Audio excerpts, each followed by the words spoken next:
Imagine stepping into an elevator, but when the doors open, you're not in the world you know. You're in another life, a different version of you, a choice you never made but could have.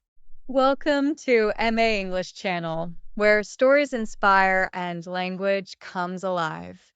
Don't forget to like this video and subscribe for more engaging narratives like this one. Let's dive in. I never thought an elevator ride could change my life, but that's exactly what happened. It all started on a day that was supposed to be one of the most important in my life. I was running late, heart pounding, palms sweaty as I dashed into a building I'd never been in before. I needed to be on the third floor, a simple button press, but in my rush, I hit 13. The thing is, there was no 13th floor in this building, or at least there wasn't supposed to be. The elevator jolted, the lights flickered, and then, ding, the doors slid open, and I stepped out into my life. Just not the one I knew. At first, everything looked normal. The city, the streets, the air. But something felt. Then I saw her. Me. Polished, confident, walking with purpose, heels clicking against the pavement. A top student at an Ivy League university. Straight A's, prestigious internships. My parents' proudest achievement. This was the life I had once dreamed of. The life I thought would make me happy. But as I followed her, followed myself, I started to see the cracks. Every day was a cycle of stress. Classes, meetings, research papers, more meetings. I barely had time to breathe. I watched as my Ivy League self sat at a fancy restaurant with classmates who weren't really friends, forcing laughter that never reached her eyes.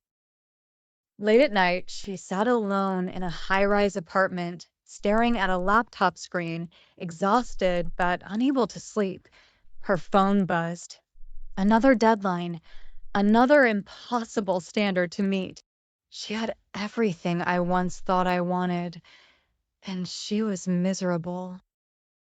I watched as she walked past a cafe, the kind of place I loved in my real life. She hesitated, staring inside. Inside, people laughed, talked, enjoyed life. But she shook her head and walked away, back to her world of perfection and pressure. The walls felt like they were closing in.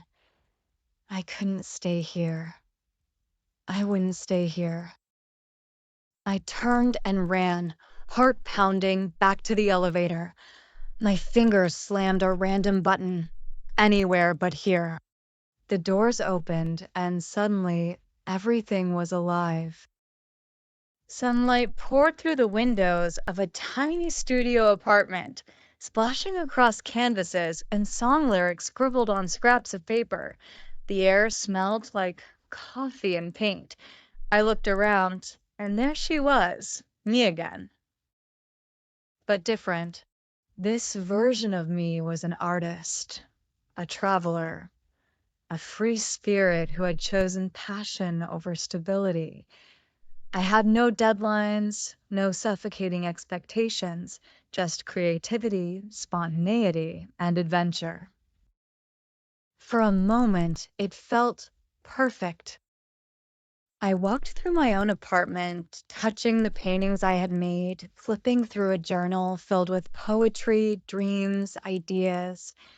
This was the life I had always secretly wanted, a life where I was free.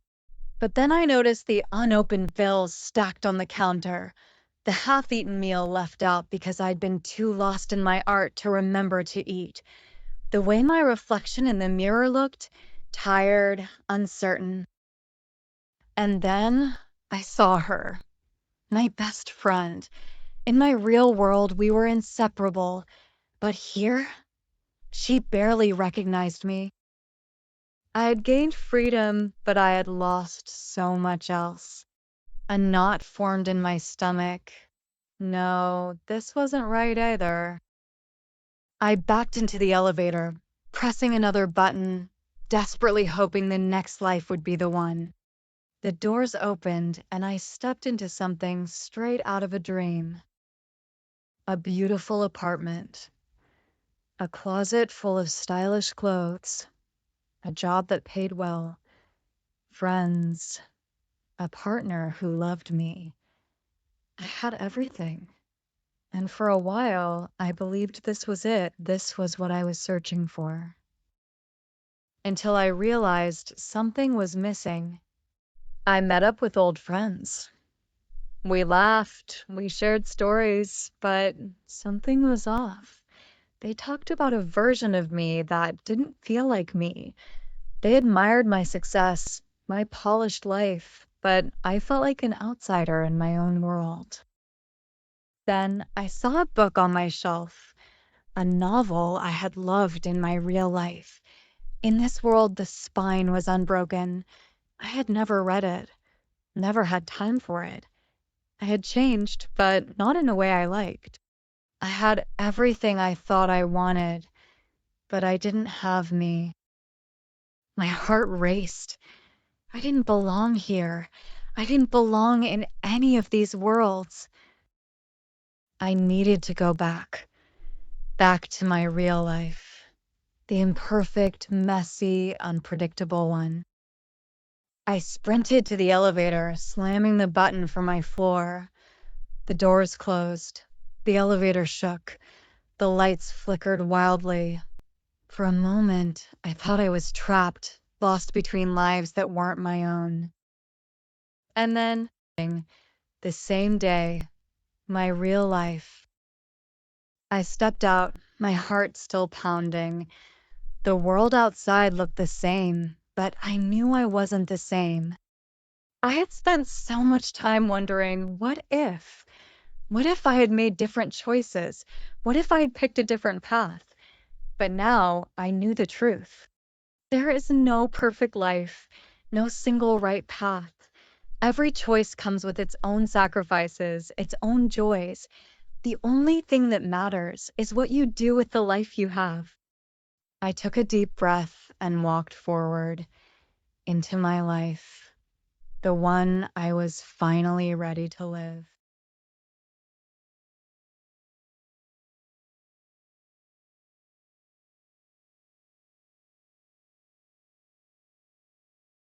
Now, let's take a closer look at some important words and expressions from the story.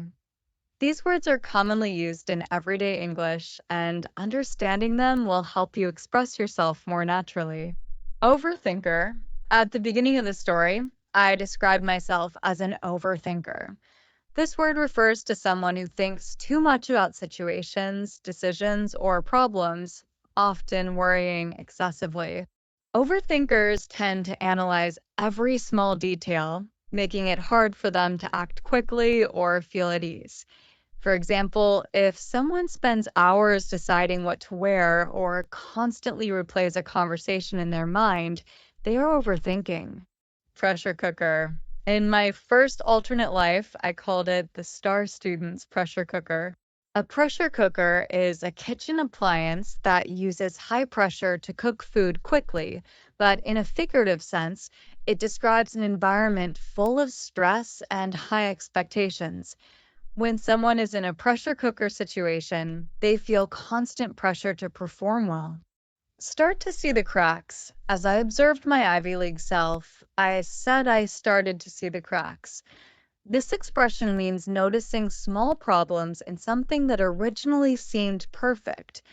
It suggests that underneath the surface, flaws are starting to appear. Free spirit. In my second alternate life, I was a free spirit. This term describes someone who lives life on their own terms without following strict rules or societal expectations. A free spirit values independence, creativity, and adventure over stability and routine. Trade-offs. While experiencing different versions of my life, I realized that every choice comes with trade-offs. A trade-off is when you gain something but lose something else in return. Every decision has pros and cons, and a trade-off happens when you must sacrifice one benefit to gain another. Polished, I described my Ivy League self as looking polished. When we say someone is polished, we mean they appear well-dressed, professional, and confident. It can also refer to something refined or carefully perfected over time. Spur of the moment. As an artist, my life was spur of the moment. This phrase means something is done suddenly without planning or preparation. Spur of the moment decisions are spontaneous and unplanned. Perfect on the surface. In my third alternate life, everything seemed perfect on the surface. This phrase means something appears ideal or flawless at first glance, but deeper issues exist that are not immediately visible. Out of place, I said I felt out of place in my so-called perfect life. To feel out of place means to feel like you don't belong in a particular situation. It's when something doesn't feel right, even if it seems fine on the outside. Make the most of something. At the end, I learned that happiness isn't about choosing the best life. It's about making the most of the one you have. To make the most of something means to take full advantage of a situation and find the best in it, even if it isn't perfect. Understanding these words and phrases will help you describe situations and emotions more accurately. Try using them in your own sentences to get comfortable with them. Now, let's move on to the next part.